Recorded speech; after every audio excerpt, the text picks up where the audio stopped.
Баршаңызға сәлем, құрметті оқырман. Сіздермен дәл осындай өте дәмді, жұмсақ болып шығатын творожный пирогтың рецептісімен бөліскім келіп отыр. Дәл осы рецептті қолданып, сіздерде дайындап көріңіздер. Алдымен видеоға лайк басып, каналға тіркелуді ұмытпаңыздар. Біз ең алдымен комнатный температурада еріп тұрған майымыздың үстіне дайындап қойған секерімізді қосып, жақсылап вилканың көмегімен араластырып аламыз. Ешқандай да миксердің қажеті жоқ. Одан кейін дайындап қойған ұнымызды осы майдың үстінен електен өткізу арқылы қосамыз. Оның арасына, яғни разрыхлителімізді де қосып аламыз. Барлығын електен өткізіп, жақсылап қамыр илейтін боламыз.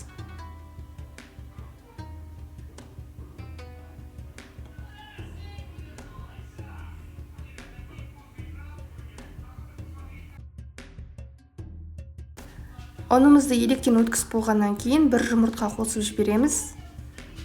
Және барлығын жақсылап қолымыздың көмегімен қамыр илеп аламыз.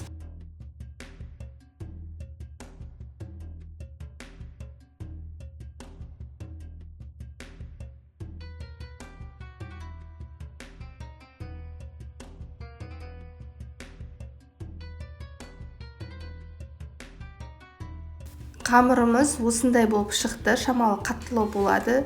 Үстіне пленка жауып алып қоямыз, және біз енді начинка дайындайтын боламыз. Начинкамызға бізге творог керек болады, және үстіне секер қосамыз. Творог менде домашний творог, сіздер дүкендікін алып қоссаңыздар да болады, немесе домашний болса да болады. Және оның үстіне бір жұмыртқа қосамыз. Және қаймақ, менде осындай айстың кішкентай қаймағын түгелдей қосып жіберем.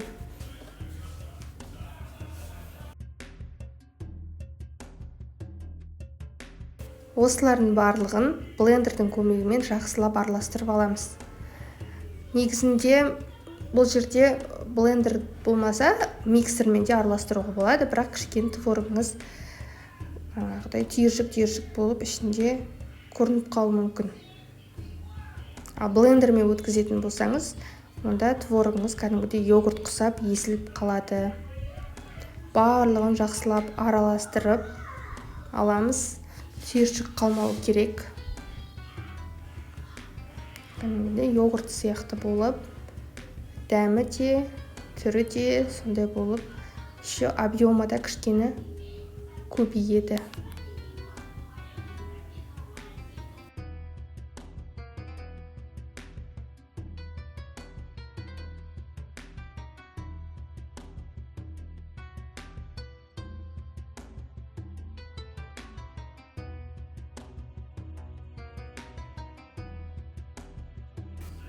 Ендігі кезекте мен табамды осылай сливочный еріп тұрған маймен барлық жерін жағып аламын.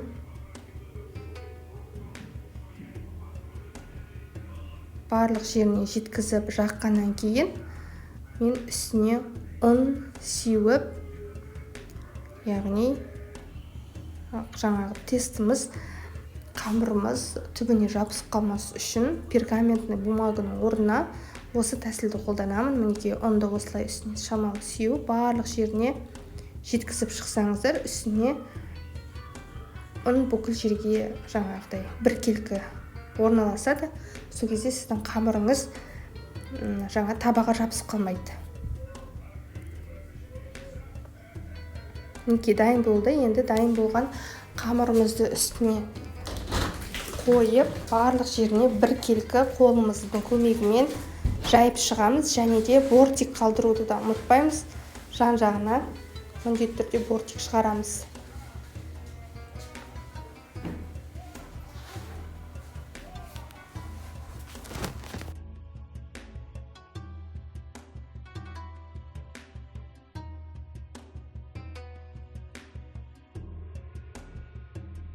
Мінекей біз қамырымызды біркелкі етіп жайып болдық. Осының үстіне енді дайындап қойған начинкамызды салып пісіріп аламыз.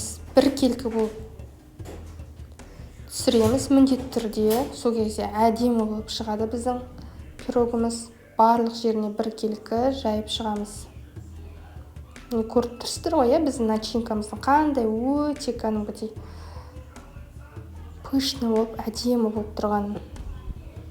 Барлық жеріне жайғаннан кейін осылай сілкілеп алсаңыздар, арасында қалып қойған ауалары шығады. Және біркелкі тестінің үстіне осы начинкамыз орналасады.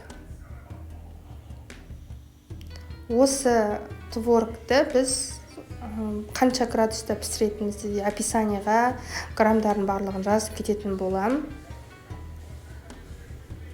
Қызып тұрған пеште пісіреміз міндетті түрде. Мінекей біздің творогымыз дайын болды. То есть пирогымыз, творожный пирогымыз дайын болды.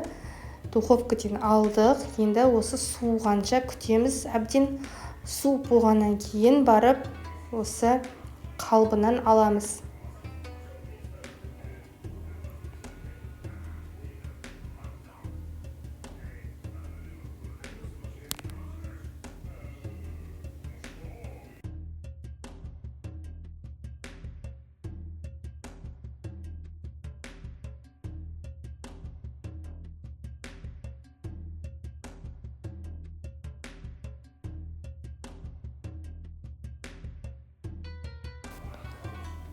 Пирогымыз өте дәмді, өте жұмсақ болып шығады.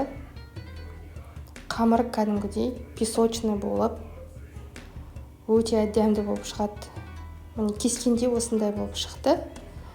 Сіздер де дайындап көріңіздер. Міндетті түрде осы рецепті қолданып көріңіздер. Комментарийға дайындасаңыздар, дайындадық деп жазыңыздар. Каналға тіркелуді ұмытпаңыздар. Сау болыңыздар.